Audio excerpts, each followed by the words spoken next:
أشهد أن لا إله إلا الله وحده لا شريك له وأشهد أن محمدا عبده ورسوله أما بعد فأعوذ بالله من الشيطان الرجيم بسم الله الرحمن الرحيم الحمد لله رب العالمين الرحمن الرحيم مالك يوم الدين إياك نعبد وإياك نستعين اهدنا الصراط المستقيم صراط الذين أنعمت عليهم صراط الذين أنعمت عليهم غير المغضوب عليهم ولا الضالين الله لا إله إلا هو الحي القيوم لا تأخذه سنة ولا نوم له ما في السماوات وما في الأرض من ذا الذي يشفع عنده إلا بإذنه يعلم ما بين أيديهم وما خلفهم ولا يحيطون بشيء من علمه إلا بما شاء وسع كرسيه السماوات والأرض ولا يؤوده حفظهما وهو العلي العظيم۔ یہ سورۃ البقرہ کی آیت نمبر 256 ہے اور ہم اسے آیت الکرسی بھی کہتے ہیں۔ اس آیت میں اللہ تعالیٰ فرماتا ہے اللہ کے سوا کوئی معبود نہیں، وہ ہمیشہ زندہ رہنے والا اور قائم بذات ہے، نہ اسے اونگ آتی ہے اور نہ ہی نیند۔ آسمانوں اور زمین میں جو کچھ ہے سب اسی کا ہے۔ کون ہے جو اس کے حضور اس کی اجازت کے بغیر سفارش کر سکے؟ وہ جانتا ہے اس کو جو ان کے آگے ہے اور جو ان کے پیچھے ہے.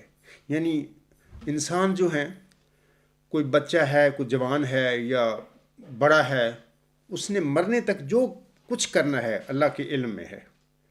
اور یہ پیچھے جو کر کے آئے ہیں اعمال ان کے، وہ بھول چکے ہیں، لیکن اللہ کو علم ہے. یہی مطلب ہے اس کا کہ اللہ فرماتا ہے وہ جانتا ہے اس کو جو ان کے آگے ہے اور جو ان کے پیچھے ہے، اور وہ اس کی مرضی کے بغیر اس کے علم میں سے کسی شے کا احاطہ نہیں کر سکتے. یعنی اللہ تعالیٰ کی ذات کا علم جو ہے، علم و معرفت جو ہے، انسان اپنی عقل سے حاصل نہیں کر سکتے. اللہ نے بتا دیا ہے کہ یہ میں جسے چاہوں گا، جتنا چاہوں گا، اپنی ذات کا علم دوں گا. اللہ فرماتا ہے اور وہ یعنی بنی نوع انسان اس کی مرضی کے بغیر اس کے علم میں سے کسی شے کا احاطہ نہیں کر سکتے. آسمانوں اور زمین پر اس کی حکومت پھیلی ہوئی ہے اور ان کی حفاظت اسے تھکاتی نہیں، اور وہ بلند شان اور بڑی عظمت والا ہے. اسی آیت کریمہ کے حوالے سے بانی جماعت احمدیہ حق معدل حضرت مرزا غلام احمد علیہ السلام نے کچھ اپنی تحریرات میں وضاحت فرمائی ہے، تشریح فرمائی ہے. میں ایک دو حضور اسلام کے حوالے بھی اس سلسلے میں پڑھ کر آپ سامعین کو سنانا چاہتا ہوں. حضور اسلام اپنی کتاب چشمہ معرفت روحانی خزائن جلد 23 صفحہ 120 پر فرماتے ہیں، یعنی وہی خدا ہے، اس کے سوا کوئی نہیں ہے. وہی ہر جان کی جان اور ہر ایک وجود کا سہارا ہے. اس آیت کے لفظی معنی یہ ہیں کہ زندہ وہی خدا ہے اور قائم بذات وہی خدا ہے. پس جب کہ وہی ایک زندہ ہے اور وہی ایک قائم بذات ہے، تو اس سے صاف ظاہر ہے کہ ہر ایک شخص جو اس کے سوا زندہ نظر آتا ہے وہ اسی کی زندگی سے زندہ ہے، اور ہر ایک جو زمین یا آسمان میں قائم ہے وہ اسی کی ذات سے قائم ہے. اسی طرح حضور اسلام اپنی کتاب سرما چشم آریہ روحانی خزائن جلد 2 صفحہ 224 اور 225 حاشیہ پر فرماتے ہیں. آپ علیہ السلام فرماتے ہیں هو الحی القیوم، یعنی حقیقی حیات اسی کو ہے، اور وہ دوسری سب چیزیں اس سے پیدا اور اس کے ساتھ زندہ ہیں. یعنی تمام کائنات میں جو کچھ بھی ہے، مظاہر ہیں، خود کائنات ہے، یہ سب کچھ اس کے ساتھ زندہ ہیں. یعنی در حقیقت سب جانوں کی جان اور سب طاقتوں کی طاقت وہی ہے. لیکن اگر یہ خیال کیا جائے کہ وہ قدیم سے الگ کا الگ چلا آتا ہے اور اس کی ربوبیت کا کسی چیز پر احاطہ نہیں اور کوئی چیز اس سے ظہور پذیر نہیں ہوئی، تو اس صورت میں علم کائنات تو اسے کیا ہوگا، بلکہ محدود چیزوں میں سے وہ بھی ایک چیز ہوگی جس کا کوئی اور محدد تلاش کرنا پڑے گا. سامعین کرام، جو وجود حی و قیوم ہے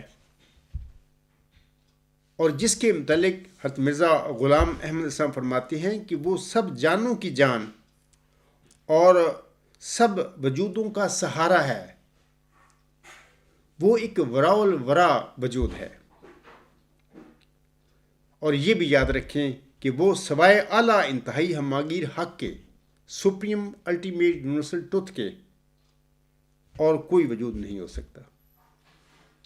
یہی وہ وجود یا ہستی ہے جسے سقراط نے اپنی زندگی میں، اپنے زمانے میں علم قرار دیا تھا. سامعین کرام، خاکسار کا گزشتہ لیکچر نمبر 127 کافی طویل ہو گیا تھا، اور اس لیکچر کی طوالت کی وجہ سے میں نے بہت ساری ضروری باتیں جو میں نے بیان کرنی تھیں وہ میں نے نہیں بیان کی تھیں. تو آج ان ضروری باتوں کا اپنے اس لیکچر نمبر 128 میں ذکر کرنا چاہتا ہے.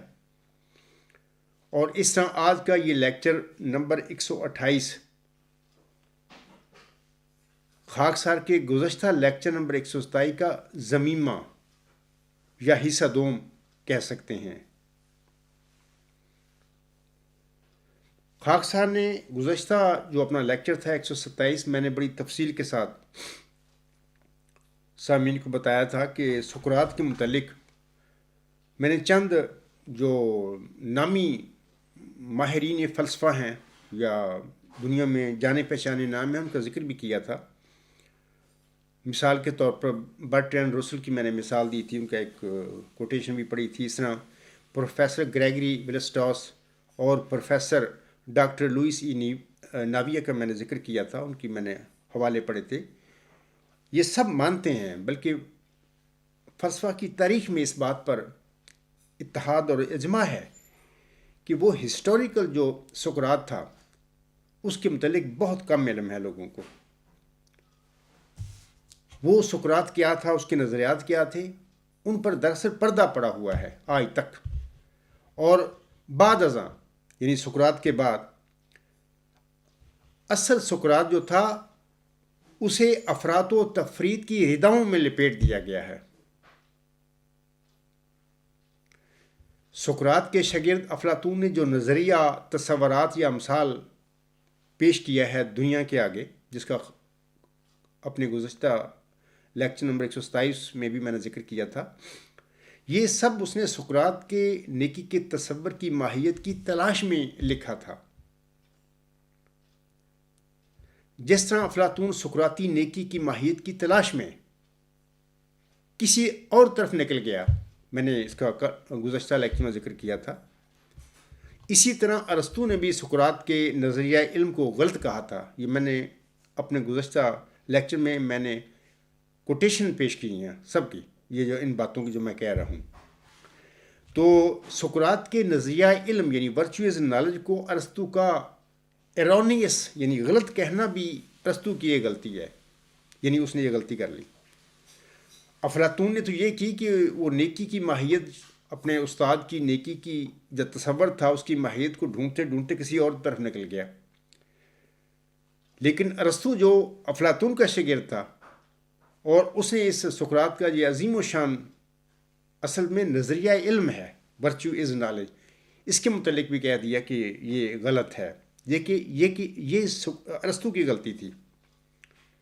میں آپ کو پہلے بھی بتا چکا ہوں، پہلے گزشتہ لیکچر میں بھی آپ بھی کہتا ہوں کہ ورچوئز نالج سقراط کا جو نظریہ علم ہے یہ بالکل سچا ہے، اور یہ ایک پیراڈاکس ہے، ایک پہیلی کی طرح ہے۔ آج تک دنیا فلسفہ میں یہ چیز چلی آ رہی ہے، اور اس پہ ہر زمانے کے مفکروں نے، ماہرین فلسفہ نے اپنے اپنے طور پر اس کے متعلق اپنے خیالات پیش کیے ہیں جو کہ بالکل درست نہیں ہیں۔ یہ بھی یاد رکھیں کہ بقول ارسطو سقراط یونیورسلز اور ڈیفینیشنز وضع کیا کرتا تھا، لیکن اس نے یہ نہیں کہا تھا اپنی زندگی میں کہ یہ یونیورسلز کوئی الگ بعد طبیعتی حقیقت ہے، میٹافزیکل ریالٹی ہے، یہ نہیں انہوں نے کہا تھا، سقراط نے نہیں کہا تھا۔ سقراط کی وفات کے بعد جب اس کے شاگرد افلاطون نے اپنا نظریہ تھیوری آف آئیڈیاز ڈیولپ کیا، لکھا، تو اس میں وہ یہ باتیں کہتا ہے سقراط کے یونیورسل کے متعلق کہ یہ ایک الگ میٹا فزیکل ریالٹی ہے، جو کہ غلط بات ہے، اس میں کوئی حقیقت نہیں ہے۔ یہی افلاطون کے نظریہ مثال کی ایک غلطی ہے بنیادی۔ اس کی میں نے گزشتہ لیکچر میں ثبوت دیے تھے بعض نامی ماہرین فلسفہ کی تحریروں کا۔ نیکی کی ماہیت کا علم سامعین کرام میں نے بتایا ہے کہ نہ تو، بلکہ میں نے نہیں بلکہ سقراط کہتا ہے کہ نیکی کی ماہیت کا علم نہ تو فطری طور پر مل سکتا ہے اور نہ ہی یہ بذریعہ تعلیم حاصل کیا جا سکتا ہے۔ سقراط کے بقول یہ ڈیوائن ڈسپینسیشن ہے، یعنی اللہ کا فضل ہے، اس کی عطا مل جانا، کسی کے شامل حال ہو جانا اس کا علم، یا کسی کے نصیب میں ہو جانا، یہ اللہ تعالیٰ کا فضل ہے۔ سقراط نے بھی اسے یہی کہا تھا کہ اٹ از ڈیوائن ڈسپینسیشن، اور اللہ تعالیٰ جسے چاہے نیکی کے تصور کی جو ماہیت، سقراط کے نیکی کے تصور کی جو ماہیت جس پر چاہے وہ کھول سکتا ہے، لیکن نہ بذریعہ ہم تعلیم اس کو سیکھ سکتے ہیں، لے سکتے ہیں، یا کوئی پڑھا سکتا ہے، نہ فطری طور پر ہمیں یہ مل سکتا ہے۔ اور 14ویں صدی ہجری کے ساتھ پر محمدی مریم مرزا غلام احمد السلام کو چلہ ہوشیار پور میں جس نشان رحمت یا جس ذکی غلام کی بشارت ملی تھی، چلہ ہوشیار پور میں، اللہ تعالیٰ نے اس ذکی غلام کو فضل اور احسان کا نشان بھی قرار دیا ہوا ہے۔ یہ سب باتیں میں نے گزشتہ لیکچر میں آپ لوگوں کے آگے پڑھ کر سنائی تھی۔ اللہ تعالیٰ نے کوئی عظیم و شان فضل، یعنی اس ذکی غلام جو ہے، جو بخشا تھا محمدی مریم مرزا غلام احمد السلام کو، اللہ تعالیٰ نے کوئی عظیم و شان فضل اس کی قسمت میں کرنا تھا، یا اسے کسی عظیم و شان فضل کا وارث بنانا تھا اللہ نے۔ اور یہ بھی یاد رکھیں کہ سقراط محض ایک فلسفی نہیں تھا، بلکہ ایتھنز کے لوگوں کے لیے، ایتھنز کے شہریوں کے لیے اللہ تعالیٰ کا ایک برگزیدہ مرسل تھا۔ لیکن غلطی سے آج تک ویسٹ میں اور یورپ میں اسے محض ایک مفکر کے طور پر سمجھا جاتا ہے، اور بہت ساری باتیں اس نے جو کہی ہیں، جو نبیوں کی نشانی ہوتی ہیں، اس کے متعلق عجیب و غریب یورپین فلاسفروں نے بے بنیاد باتیں کی ہوئی ہیں۔ بلکہ یہ تک کہہ دیا کہ وہ ایک نفسیاتی کو مسئلہ تھا اس کا، حالانکہ کوئی ایسی بات نہیں۔ یہ سب جو باتیں وہ اپنی زندگی میں کرتا رہا تھا، اور ان سب باتوں کا ہمیں افلاطون کی تحریروں سے خبر ملتی ہے، یا زینوفان کی تحریروں سے خبر ملتی ہے۔ وہ ساری ایسی باتیں ہیں جو نبیوں کی نشانیوں اور علامتیں ہیں۔ تو انشاءاللہ تعالیٰ خاکسار کا جو ورچوئس گاڈ ڈیوائن تھیری ہے، یا اعلیٰ انتہائی ہماگیر تھیوری ہے، یا ام النظریات ہے، جب وہ چھپے گا اب، تو انشاءاللہ تعالیٰ ان باتوں کو میں بڑی تفصیل کے ساتھ لوگوں کے آگے پیش کیا ہے کہ وہ، یعنی سقراط محض ایک مفکر نہیں تھا، بلکہ ایتھنز شہر کے لیے اللہ تعالیٰ کا ایک برگزیدہ رسول اور ایک نبی تھا۔ اس مظلوم مرسل کی شہادت کے بعد فلسفہ کی نشو و نما یا فلسفہ کی ترقی وہیں رک گئی۔ یہ میں سمجھتا ہوں کہ اللہ نے پھر ایک بدلہ لیا ان سے، کہ ایک میرا بندہ ہے، وہ تمہیں علمی باتیں اور روحانی باتیں بتاتا ہے، اور تم اس پر ظلم کرتے ہوئے اس کو بدلے کے قتل کرنے کے درپے ہو گئے اور اس کو شہید کر دیا۔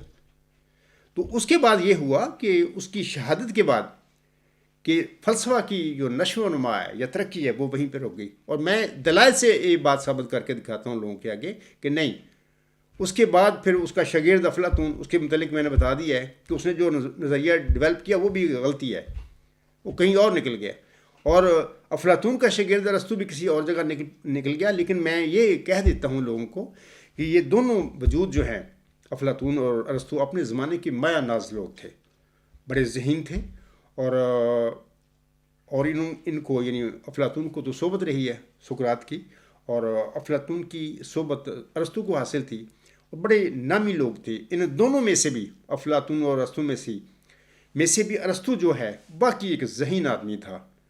اس نے بڑی علم کی خدمت کی، اور جو کچھ وہ اپنے زمانے میں لکھ گیا، بتا گیا، آج تک اس کو علم و حکمت کی دنیا میں رہنما تصور کیا جاتا ہے۔ بہرحال اس کو معلم اول بھی کہا جاتا ہے، اور عالم اسلام میں غالباً فارابی کو معلم ثانی کا ٹائٹل دیا گیا ہے، معلم اول ارسطو کا ٹائٹل ہے دنیا میں نا۔ افلاطون نے سقراط کے نیکی کے تصور کی ماہیت کو تلاش کرتے ہوئے اپنا نظریہ تصورات یا امثال پیش کیا تھا جو کہ درست نہیں تھا۔ تو مزید افلاطون سقراط کا یہ جو نظریہ تھا ورچوئس نالج، اس کو ارسطو نے ایرونیس کہہ دیا کہ یعنی یہ سٹیٹمنٹ تو سقراط کی ہے، ورچوئس نالج وہ کہا کرتا تھا، اس کا یہ تصور ہے، لیکن ہے غلط۔ یعنی یہ ارسطو کی ذہن تھا یا ان کی خیال تھا۔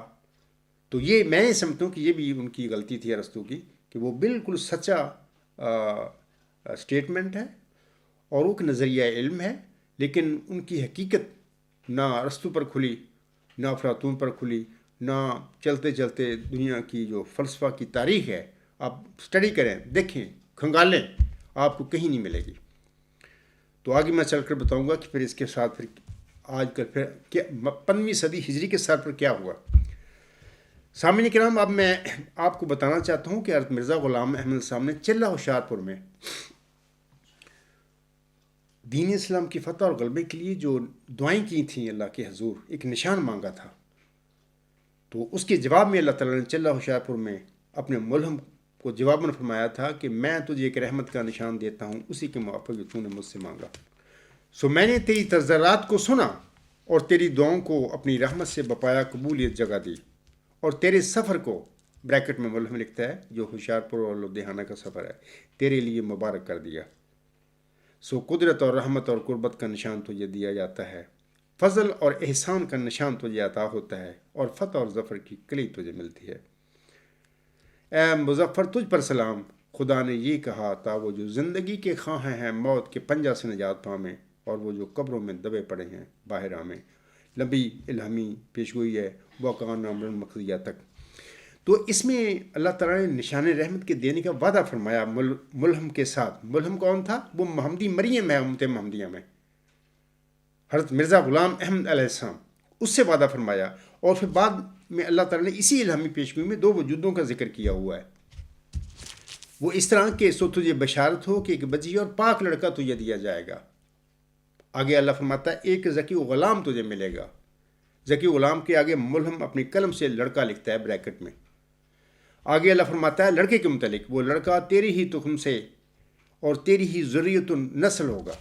تو میں بتانا چاہتا ہوں سامعین کو کہ اللہ تعالیٰ نے ذکی لڑکے کے متعلق وعدہ فرما دیا ملہم سے کہ وہ تیری جسمانی لڑکا ہوگا، ذریت نسل سے ہوگا، لیکن ذکی غلام کے متعلق اللہ تعالیٰ نے نہ اس الہامی پیشگوئی میں نہ ان کی وفات تک ملہم پر ذکی غلام کے متعلق کوئی ایسی بات ظاہر فرمائی کہ یہ ذکی غلام کون ہوگا، کہاں پیدا ہوگا، کب پیدا ہوگا۔ یہ سب چیزوں سے اللہ نے ملہم کو لا علم رکھا، لیکن ملہم اپنی زندگی میں اس ذکی غلام کو اپنا لڑکا سمجھتے ہوئے اپنی اولاد میں ڈھونڈتے رہے، اور وہ جس لڑکے پر بھی اپنے ہاتھ رکھتے تھے کہ یہ وہ ذکی غلام ہے، یہ وہ پسے مودا، وہ لڑکا فوت ہو جاتا تھا۔ میں نے بارہا بتایا ہے اپنے لیکچروں میں اور خطبات میں اور مضمونوں میں لکھا ہے۔ ایون کہ ایک پوتا پیدا ہوا ان کا، مرزا نصیر احمد ابن مرزا بشیر الدین محمود احمد، اس کے متعلق بھی انہوں نے فرمایا کہ یہ جو نافلہ موعود کی پیشگوئی ہے کہ اس کا مصداق یہ ہے، تو اس پوتے کو بھی اللہ نے فوت کر لیا، کیونکہ یہ ساریاں نافلہ موعود کی پیشگوئیاں، یہ سارے جو بشارتیں تھیں یہ اسی ذکی غلام کے متعلق ہیں۔ اور اس طرح اللہ تعالیٰ نے ذکی غلام کے متعلق ملہم کی زندگی میں بشارتیں نازل فرما کر اس کی نرینہ اولاد کے انقطاع کے بعد بھی یہ بتا دیا ملہم کو بالواسطہ رنگ میں کہ یہ ذکی غلام تیرا کوئی جسمانی لڑکا نہیں۔ پوتے کو وفات دے کر بھی بتا دیا کہ یہ تیرے پوتوں میں سے بھی کوئی نہیں ہوگا، اور اس طرح اللہ نے بتا دیا، اور ملہم خاموش ہو گیا۔ 6-7 نومبر 1907 کے بعد اس وجود نے پیدا ہونا ہے جماعت احمدیہ میں، اور اللہ نے ملہم کی اولاد کو اور ملہم کی اولاد کو بھی اس الہامی پیشگی مسیح موت سے ذکی غلام مسیح عظماسی کے دائرہ بشارت سے باہر نکال دیا۔ یہ ثبوت ہیں اللہ کے مرزا غلام صاحب پر نازل ہونے والے الہامات ہیں۔ ان کو کوئی چیلنج کر سکتا ہے احمدی یا کوئی جماعتی احمدیہ قادیان کو کوئی مولوی خلیفہ نام نہاد کوئی جالہ اس کو چیلنج کرے گا؟ کر ہی نہیں سکتے تم۔ تو یہ ضمنی سی بات ہے کہ اس ذکی غلام نے جماعت احمدیہ میں پیدا ہونا ہے مرزا غلام صاحب کی وفات کے بعد، لیکن 6-7 نومبر 1907 کے بعد پیدا ہوگا۔ اور جو الہام مرزا غلام صاحب پر نازل ہوا اس حوالے سے وہ بتاتا ہے کہ اللہ نے یہ الہامی پیشگی مسیح موعود کا دائرہ مرزا غلام صاحب کی روحانی اولاد کی طرف پھیر دیا، اس کی ضروریت کی طرف پھیر دیا جو کہ روحانی اولاد ہوتی ہے۔ تو اس نے 6-7 نومبر 1907 کے بعد پیدا ہونا تھا، تو اس پیشگوئی کے حوالے سے مرزا غلام صاحب کی اولاد نے پھر غلطیاں کی، دعوے کیے، ساری ایک لمبی کہانی ہے، میں اس کو چھوڑتا ہوں۔ تو یہ سارا ظلم کیا ان لوگوں نے، اپنے آپ پر ظلم کیا، مرزا غلام احمد صاحب کی جماعت پر ظلم کیا ان لوگوں نے، مرزا غلام احمد صاحب کی احمدیت پر ظلم کیا ان لوگوں نے، اور تمام احمدی جو ہیں مرزا غلام صاحب کے ماننے والے ان پر بھی ایک رنگ میں ظلم کر دیا، جھوٹے دعوے کر کے اور جھوٹے طور پر اپنے اس پیشگوئی کو اپنے اوپر چسپاں کر کے۔ سامعین کرام، خاکسار نے پروفیسر سٹیس جو ہے اس کا ایک حوالہ اپنا پہلا لیکچر نیکی کی ماہیت کے حوالے سے جو میں نے لیکچر دیے ہیں، ان لیکچروں میں سے اپنا پہلا لیکچر جو تھا وہ اس کا نمبر ہے 121۔ خاکسار نے اپنے اس کا عنوان تھا لیکچر کا نیکی یا ایریٹی کیا ہے. خاکسار نے یہ پروفیسر سٹیس کا جو حوالہ جس کی اب میں بیان کروں گا، اس کو آپ لوگوں کو آگے پڑھ کر سناؤں گا، یہ میں نے اس لیکچر میں بھی اس کا ذکر کیا تھا، ترجمہ کر کے آپ لوگوں کو پڑھایا تھا. آج میں پھر چاہتا ہوں کہ اس حوالے کو مزید ایک دفعہ پھر آپ لوگوں کے آگے پڑھ کر سنا دوں. پروفیسر سٹیس صاحب اپنی مشہور زمانہ کتاب ایک critical history of Greek philosophy کے پیج 149 پر فرماتے ہیں، But as for Socrates, the sole condition of virtue is knowledge. And as knowledge is just what can be imparted by teaching, it followed that virtue must be teachable. The only difficulty is to find the teacher, to find someone who knows the concept of virtue. What the concept of virtue is, that is thought Socrates, the precious piece of knowledge, which no philosopher has ever discovered, and which, if it were only discovered, could at once be imparted by teaching, whereupon men would at once become virtuous. یہ اس کی ایک statement ہے. انہوں نے یہ کتاب جو لکھی تھی 1919 میں لکھی تھی، یعنی 1919 میں لکھنے والا یہ انگریز مفکر یا ماہر فلسفہ ایک ذہین آدمی تھا. اس نے یہ بیان دیا ہے اپنی کتاب میں، اور یہ 1919 میں یہ کتاب شائع ہوئی تھی. تو اور آپ تحقیق کر لیں کہ 1919 سے پہلے یہ جو باتیں اس نے کہی ہیں بالکل سچ کہی ہیں. بلکہ ایون میں سمجھتا ہوں کہ آج تک بھی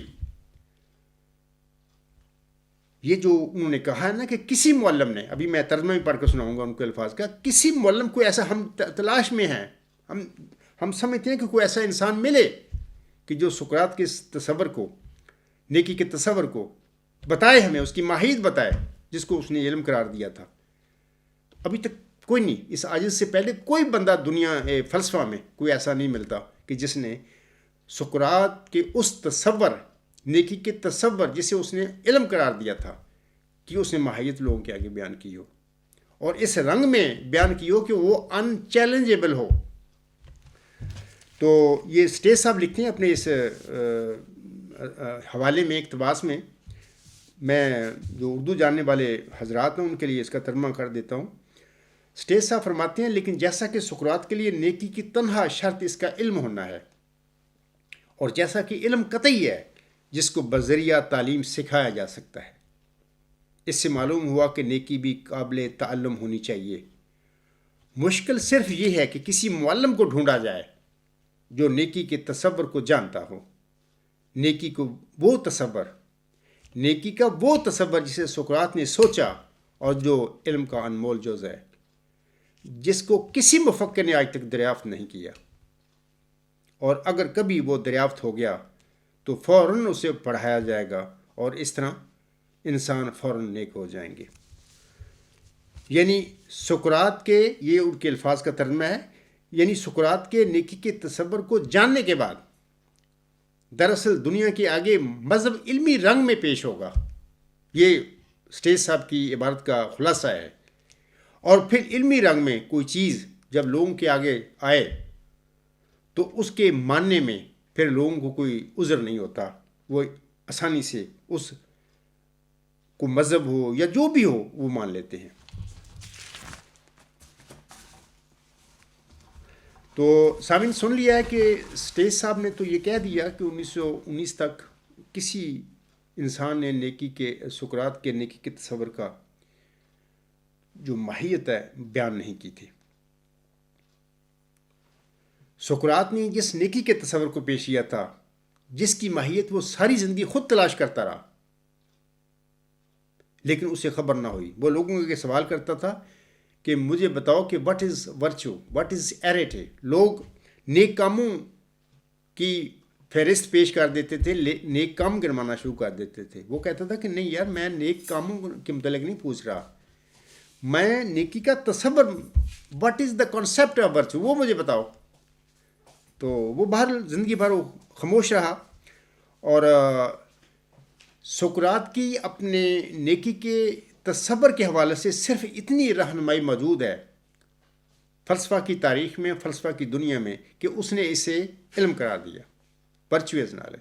بس اس کی یہی رہنمائی ہے، اور یہ بھی بڑی بہترین رہنمائی ہے.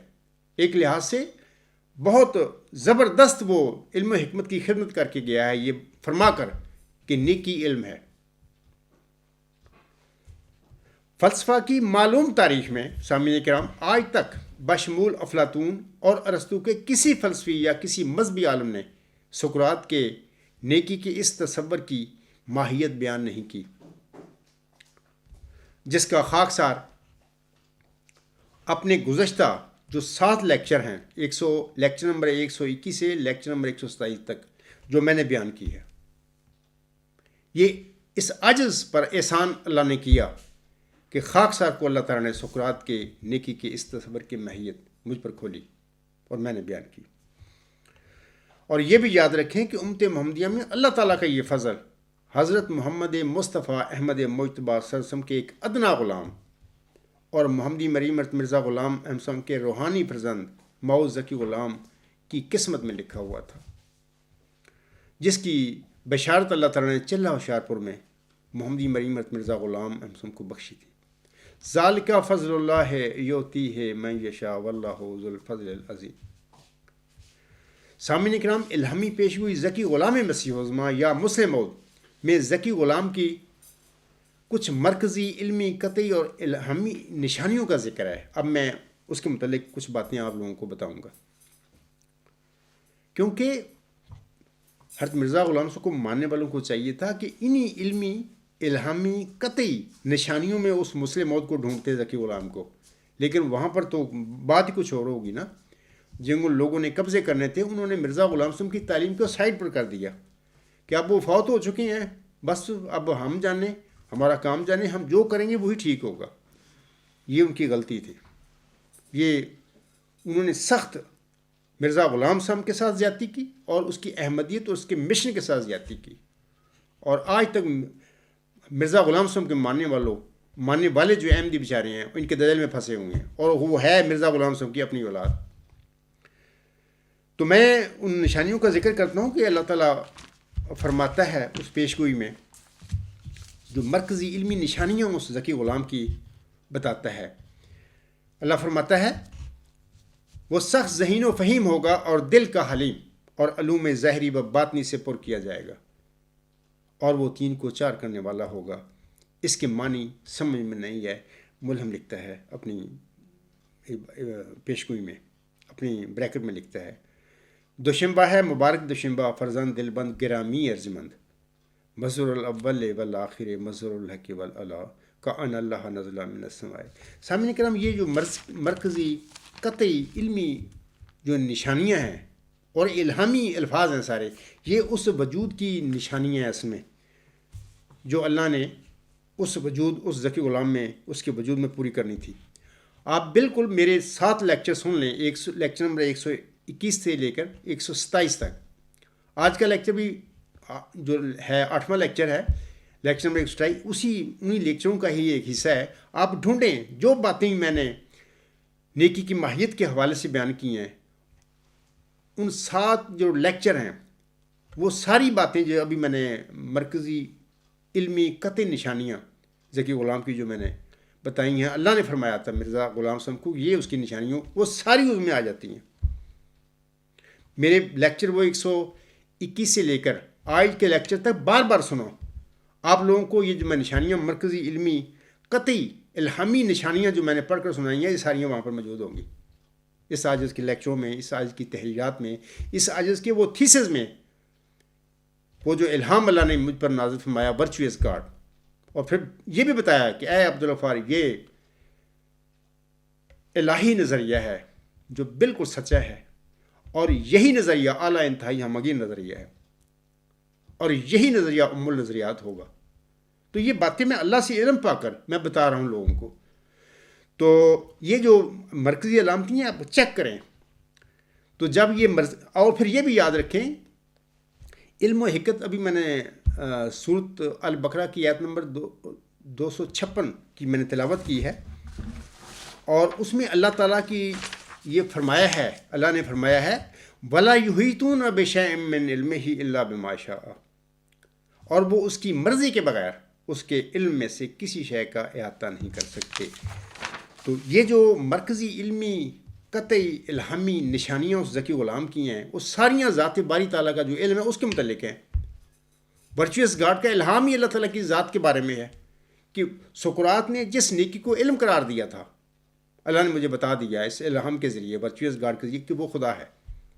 تو خدا تعالیٰ کا علم کسی انسان کی عقل کا کام نہیں ہے کہ وہ اللہ تعالیٰ کی ذات کا علم خود عقل کے ذریعے حاصل کر لے، ممکن ہی نہیں ہے۔ اللہ خود فرما رہا ہے کہ میں جس کو چاہوں جتنا چاہوں میں اپنی ذات کا علم دوں۔ تو یہ کیسے ہو گیا کہ نعوذ باللہ من ذالک ایک ایسا بندہ جو کہ اپنے دعوے میں غلط ہے، اس کو اللہ تعالیٰ نے الہامی پیشگوئی مسلم موعود یا ذکی غلامی مسیح عثمان میں اس ذکی غلام، اس نشان رحمت کی جو مرکزی علمی قطعی اور الہامی نشانیاں بیان کی ہوئی ہیں، وہ عبدالغفار جمعہ نے اپنے وجود میں پوری کر لی، جبکہ اللہ تعالیٰ فرما رہا ہے کہ میری ذات کے علم تو خود میں جتنا چاہوں جس کو دوں، کوئی انسان عقل کے ذریعے لے ہی نہیں سکتا۔ تو یہ کیسے ہو گیا؟ میں اپنے احمدی بہنوں بھائیوں اور بزرگوں سے آگے سوال رکھتا ہوں کہ سوچو، غور کرو کہ یہ کیسے ہو گیا؟ ہو ہی نہیں سکتا یہ بات۔ یہ سب ورچوئس گاڈ کا الہام اس عاجز پر نازل ہوا تھا۔ سجدہ سے جس دن میں اٹھا تھا، جمعہ والے دن، اگلے دن یا جمعہ کی اسی دن یا اگلے دن نماز مغرب کے بعد اس پر عاجز پر الہام ہوا ورچوئس گاڈ۔ تو پھر ساری جو میں نے لکھی ہیں باتیں اپنے ورچوئس گاڈ میں لکھ رہا ہوں، اس وقت میں لکھ چکا ہوں، پھر آج کل تو میں اس کی ریوائز کر رہا ہوں، تو اس کی اکثر باتیں الہامی لفاظ ہیں، تو لیکن زیادہ تر وہ میں نے لکھا ہے اپنے الفاظ میں، اللہ تعالیٰ کی باتوں کا میں نے اظہار کیا ہے وہاں پر اس لکھ کے کہ اللہ نے یہ چیزیں مجھے بتائی ہیں۔ اور یہ دیکھیں کہ اس تھیسس میں، اس ورچوئس گاڈ اعلیٰ انتہائی ہماگیر نظریے میں، وہ الہامی پیشگی مسلم موعود یا ذکی غلام مسیح الزماں میں نشان رحمت یا ذکی غلام کی جو مرکزی نشانیاں ہیں ساری وہ پوری ہو جاتی ہیں۔ تو آپ کو چاہیے کہ سوچیں، غور کریں۔ اگر میں اپنے دعوے میں نہیں سچا، نعوذ باللہ من ذالک، تو یہ نشانیاں تو مرزا بشیر الدین محمود کے وجود میں پوری ہونی چاہیے تھیں۔ آپ مرزا بشیر الدین محمود احمد کا پورا انوار العلام کا جو بھی 28 جلدیاں 27 ڈھونڈ پڑھو، اس کو کسی جگہ پر بھی آپ لوگوں کو یہ جو مرکزی نشانیاں الہامی پیشگی مسلم موعود میں بیان کی ہیں اللہ نے، کوئی ان کا کوئی تذکرہ نہیں ملے گا۔ جو جس طریقے سے یہ عاجز لوگوں کے آگے ایک ڈیوائن تھیری پیش کر رہا ہے اور ایک اعلیٰ انتہائی ہماگیر نظریہ پیش کر رہا ہے اور ایک نظریات لوگوں کے آگے میں پیش کر رہا ہوں، اور یہ بھی اللہ نے مجھے بتایا ہے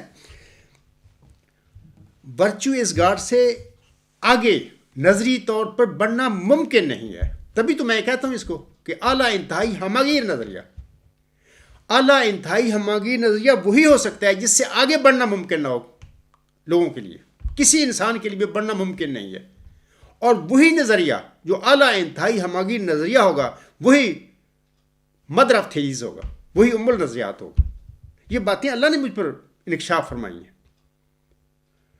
تو سوچنے کا، غور کا محل یہ ہے کہ سوچو کہ اگر نعوذ باللہ من ذالک عبدالغفار وہ اس پیشگوئی کا مصداق نہیں ہے، تو یہ باتیں تو مرزا بشیر الدین محمود کے وجود میں پوری ہونی چاہیے تھی، جبکہ اس کے وجود میں تو پوری نہیں ہوتی باتیں۔ اس نے کسی جگہ پر بھی اس کی تحریر لے لیں، اس کا خطابات لے لیں، کہیں جگہ پر بھی جو میں بیان کرتا ہوں، یا میرے 7 لیکچر سن لیں، آج کے لیکچر سمیت 8 لیکچر سنیں، اور مرزا بشیر الدین محمود کی ساری تقریریں پڑھ بھی لیں، سن بھی لیں، کہیں پر بھی آپ کو وہ چیز نہیں ملے گی جو میں نیکی کی سقراط کے تصور جو تھا نیکی کا، اس کی ماہیت کے حوالے سے جو میں نے بیان کیا ہے، اور پھر یہ بھی کہ میرے بیان میں وہ ساری مرکزی نشانیاں ذکی غلام مسیح الزماں کی پیشگوئی میں جو اللہ تعالیٰ نے نازل فرمائی تھی محلم پر، وہ ساری بھی اس میں آ گئی۔ تو ثابت ہو گیا کہ اللہ تعالیٰ نے چلہ ہوشیارپور میں نازل ہونے والی الہامی پیشگوئی مصداق اس عاجز کو بنایا ہے۔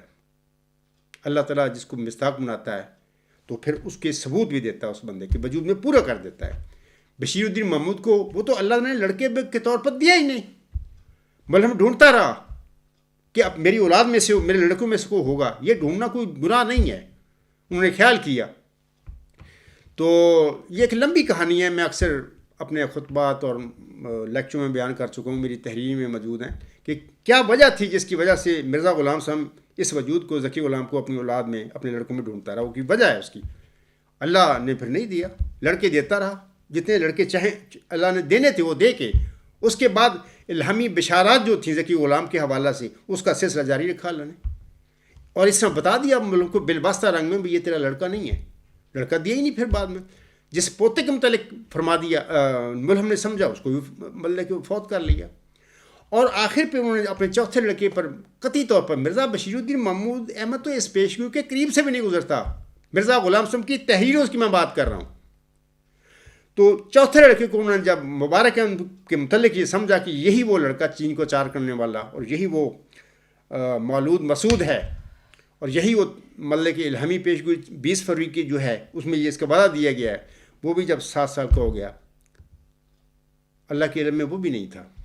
ہاں اس کے متعلق ہم کہہ سکتے ہیں کہ ملہم کے خیال کے مطابق اگر وہ تھا، لیکن اللہ نے اس کو وفات کر کے اس کے مسیل کی خبر دے دی. جیسے کہ اللہ فرمائے 16 ستمبر 1907 کو اللہ تعالیٰ اس بچے کو وفات کرتا ہے. یہ 7.5 کا سال کا تھا. جس دن مبارک فوت ہوتا ہے اسی دن اللہ تعالیٰ اس کی وفات کے بعد، اس کی تدفین کے بعد ملہم پر یہ الہام نازل کرتا ہے، انا نبشرک بغلام حلیم، ہم تجھے ایک حلیم غلام کی بشارت دیتے ہیں. پھر اکتوبر میں جا کے اللہ فرما دیتا ہے 1907، انا نبشرک بغلام حلیم ینزل المنزل مبارک ساقیہ آمدن عید مبارک عبادت، ہم تجھے ایک حلیم غلام کی بشارت دیتے ہیں جو با منزلہ مبارک ہوگا تیرے لیے، یعنی مبارک کی کاپی ہوگا، اس کا مثیل ہوگا. ایسا کہ عید کا آنا تو تیرے لیے مبارک ہو. اس کے بعد 6-7 نومبر 1907 کو آخری الہام ہوتے ہیں اس ذکی غلام کے حوالے سے. اللہ فرماتا ہے ساحب اللہ کا غلام زکیہ رب حبلی ذریۃ طیبہ انا نبشرک بغلام اسمہ یحییٰ. تو یہ سارے الہام آخری ہیں اس کے متعلق. تو مرزا غلام صاحب کا تو لڑکا ہے ہی نہیں، اللہ نے دیا ہی نہیں ان کو. اللہ کا کلام بتا رہا ہے کہ اللہ تعالیٰ نے اس ذکی غلام کو، اس کی پیشگوئی کو، اس کی بشارت کو ملہم کی روحانی جو ضروریت ہے اس کی جماعت اس کی طرف پھیر دیا. لیکن اللہ کو علم تھا کہ مرزا غلام صاحب کی اولاد نے کیا کرنا ہے، تو اس نے وہی کام کیا. پھر آج سارا جو کوئی گند پڑا ہوا ہے جماعت احمدیہ میں، دیکھو کیا حال ہے احمدیوں کا اس وقت دنیا میں، کیا ان کی اوقات ہے. اس کے ذمہ دار مرزا بشیر الدین محمود احمد اور اس کے جو نام نہاد جانشین تھے سارے لوگ. یہ تماشبین بلائے قادیان ہے، یہ بنانے والی ہے. مرزا غلام صاحب کی جو اولاد ہے روحانی احمدی جو ہیں، ان کی جو اوقات اس وقت جو اتنی زیادہ ہے، خراب ہے، بلکہ دائرہ اسلام سے خارج کر دیا مخالفوں نے. تو یہ ساری کام کیا دھرا مرزا بشیر الدین محمود احمد اور اس کے جانشینوں کا ہے، یعنی بلائے قادیان کا ہے. اس میں عام احمدی کا کوئی قصور نہیں ہے. وہ تو بیچارہ چندے دے کے تھک گیا، وہ تو نمازیں پڑھتا تھک گیا بیچارہ. تو ان کو تو پتہ ہی نہیں بیچارہ، ایسا ہی ان کی برین واش کی اور ایسا ان کو کر دیا اجلاسوں میں ڈال کے. اور انہوں نے مرزا غلام صاحب کی کتابوں کو بھی آج تک نہیں پڑھا. اکثر نے نہیں پڑھا ہوگا، اکثریت نے نہیں پڑھا. کچھ چند لوگ ہوں گے جماعت میں احمدیہ میں جنہوں نے کہ مرزا غلام صاحب کی تحریروں کو مرزا غلام صاحب کی نصیحت کے مطابق 3 دفعہ پڑھا ہوگا. ایک دفعہ بھی پڑھنے والے بہت کم ہوں گے جماعت میں. تو بس ان کو الجھا دیا اجلاسوں میں اور چندوں میں اور خلافت کی برکات میں اور یوم مسلم مود میں اور نافلہ مود، یہ سارے دعوے اپنے گھر میں سارے کر کے بیٹھ گئے. اور یہ سارا کام مرزا بشیر الدین محمود احمد کا کیا ہوا ہے. کبھی بھی مرزا بشیر احمد نے سٹیج پر کھڑے ہو کر یہ دعویٰ نہیں کیا تھا کہ اللہ نے مجھے بتایا ہے کہ مرزا بشیر احمد تو ہی وہ قمر الانبیاء ہے جس کی خبر میں نے تیرے والد کو دی تھی. کوئی انہوں نے اعلان نہیں کیا. نہ مرزا ناصر احمد نے سٹیج پہ کھڑے ہو کر حلفاً بے بات کہی ہے کہ اللہ نے مجھے بتایا ہے کہ جس نافلہ موت کے اللہ تعالیٰ نے میرے دادا کو خبر دی تھی اس کا اللہ نے مجھے بتایا کہ میں مستحق ہوں. کبھی انہوں نے نہیں کہا. یہ ساری ان کی مطلب کہ جال سازیاں ہیں ان لوگوں کی. مولویوں کے ذہن میں یہ ڈال دیتے ہیں اشاروں سے کہ یہ اعلان کر دو. وہ مولوی تو تنخواہ دار چاپلوس مولوی جو دنیا ڈھونڈتے پھرتے ہیں وہ ان کو اعلان کرتے پھر رہے ہیں. اسی طرح اعلان ہو گئے ہیں. مرزا بشیر الدین محمود نے دعویٰ جھوٹا خود کیا اور پھر اس کی سزا پائی 10 مارچ 1954 کو. اور عبرت کا نشان خدا نے اس کو بنا دیا. اور فالج کی بیماری ہوئی، پتہ نہیں کیا کیا بیماریاں اس کو ہوئیں.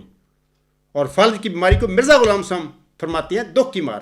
اور ساری زندگی دعوے کے بعد پھر یعنی 10 مارچ 1954 کے بعد پھر یہ